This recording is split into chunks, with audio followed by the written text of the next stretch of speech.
नमस्कार। आज हम बात कर रहे हैं अच्छे और बुरे कर्ज की।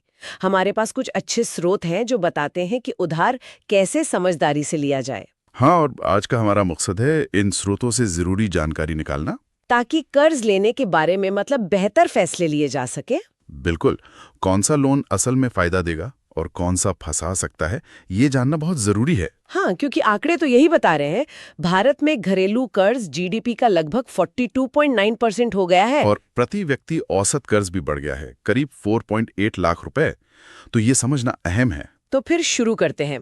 सबसे पहले ये अच्छा और बुरा लोन है क्या, कैसे फर्क करें? देखिए, आसान शब्दों में, अच्छा लोन वो है जो आपकी संपत्ति बढ़ाए या भविष्य में कमाई की क्षमता बढ़ाए, अच्छा। और जिसे चुकाना आपकी जेब पर भारी ना पड़े। और बुरा लोन? बुरा लोन आमतौर पर उन चीज़ों के लिए होता है जिनकी कीमत घटती है, जैसे कोई गैजेट या फिर ऐसा लोन जो आपकी महीने की कमाई पर बहुत ज़्यादा बोझ डाल दे। ठीक है। परिभाषा तो समझ आ गई, पर क्या इसे परखने का कोई आसान तरीका है?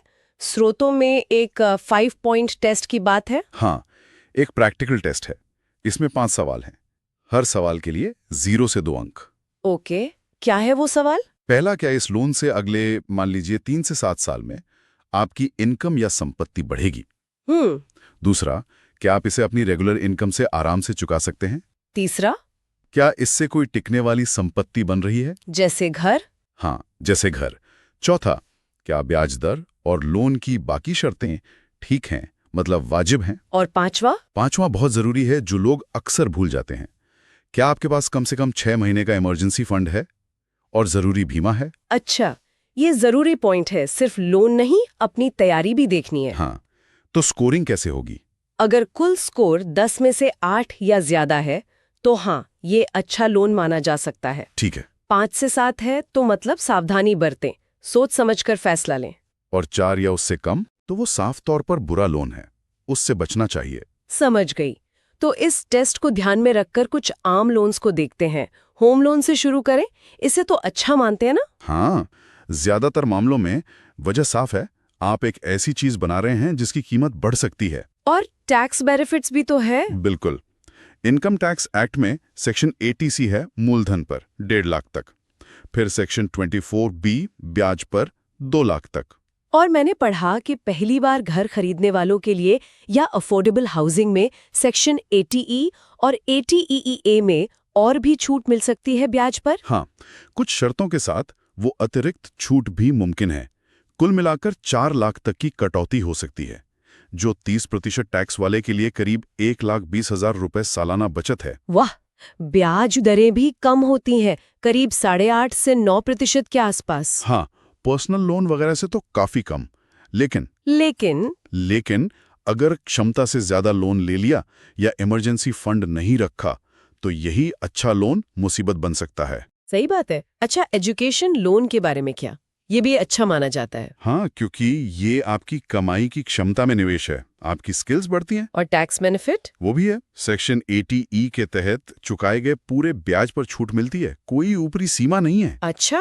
और ये छूट 8 साल तक मिलती है। पर एक अंगूठे का नियम है, लोन उतना ही लें जितनी आपकी पढ़ाई के बाद पहली नौकरी की अनुमानित सालाना सैलरी हो।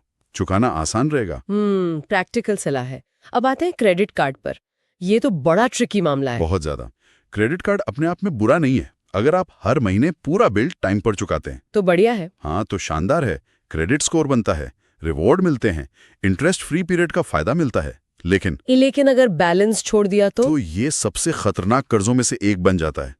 ब्याज दरें सोचिए, 23% से लेकर 49% सालाना। 49%? बाप रे। और वो मिनिमम ड्यू का क्या है? कई लोग बस उतना ही भरते हैं। कम पर बेहिसाब ब्याज लगता है। भारत में औसत क्रेडिट कार्ड बकाया 32,000 रुपए से ज्यादा है। ये दिखाता है कि लोग फंस रहे हैं। तो क्रेडिट कार्ड का बैलेंस रखना तो बिल्कुल बुरा लोन है। बिल्कुल। पर्सनल लोन के बारे में क्या कहेंगे? इसे ज्यादातर बुरा ही मानते हैं, क्योंकि ये अनसिक्योर्ड होता है ना, मतलब गारंटी के लिए कुछ नहीं रखा होता। तो ब्याज ज्यादा होता होगा? हाँ, काफी ज्यादा, औसतन 12-13% या उससे भी ऊपर।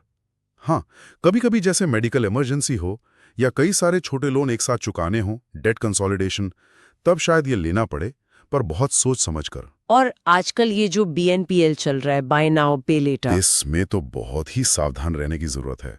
लगता बड़ा आसान है, हाँ, कि अभी ले लो बाद में देना। पर अक्सर छुपी हुई फीस होती है और ये गैर जरूरी खर्च को बहुत बढ़ावा देता है। फिर कई सारे बीएनपीएल मिलकर पता ही नहीं चलता कितना कर्ज हो गया। अच्छा। एक रिपोर्ट के मुताबिक 41% यूजर्स ने पिछले साल बीएनपीएल का पेमेंट देर से किया। ये जोखिम दिखाता है। तो इन सब बातों को देखते हुए सुरक्षित उधार लेने के कुछ नियम क्या होंगे? स्रोत कुछ जरूरी बातें बताते हैं।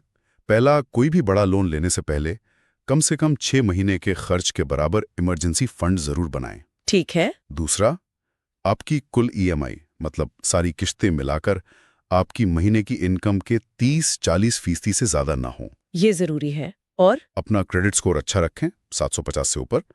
कोशिश करें कि एक समय में एक से ज्यादा अनसिक्योर्ड लोन ना हो, जैसे पर्सनल लोन या कई सारे बीएनपीएल। हाँ, और हाँ, बड़े लोन जैसे होम लोन से पहले टर्म इंश्योरेंस और हेल्थ इंश्योरेंस जरूर लें। ये सारे पॉइंट्स बहुत काम के हैं। और अगर कर्ज हो गया है तो चुकाने के लिए क्या बेहतर है? वो एवलांच और स्नोबॉल मेथड? हाँ, 2 तरीके मशहूर हैं। एवलांच में आप सबसे ज्यादा ब्याज वाले लोन को पहले खत्म करते हैं, इससे कुल ब्याज कम देना पड़ता है। अच्छा। स्नोबॉल में आप सबसे छोटे अमाउंट वाले लोन को पहले खत्म करते हैं, चाहे ब्याज कमी क्यों ना हो। इससे शायद मोटिवेशन मिलता होगा। हाँ, एक मानसिक जीत मिलती है कि चलो एक लोन खत्म हुआ, दोनों ही ठीक हैं। देखना है कि आपको क्या सूट करता है, और पेमेंट ऑटोमेट करना अच्छा रहता है, चूकने का डर नहीं। बिल्कुल। तो कुल मिला के सार यही है कि लोन अच्छा या बुरा नहीं है, वो बस एक टूल है। एकदम सही का।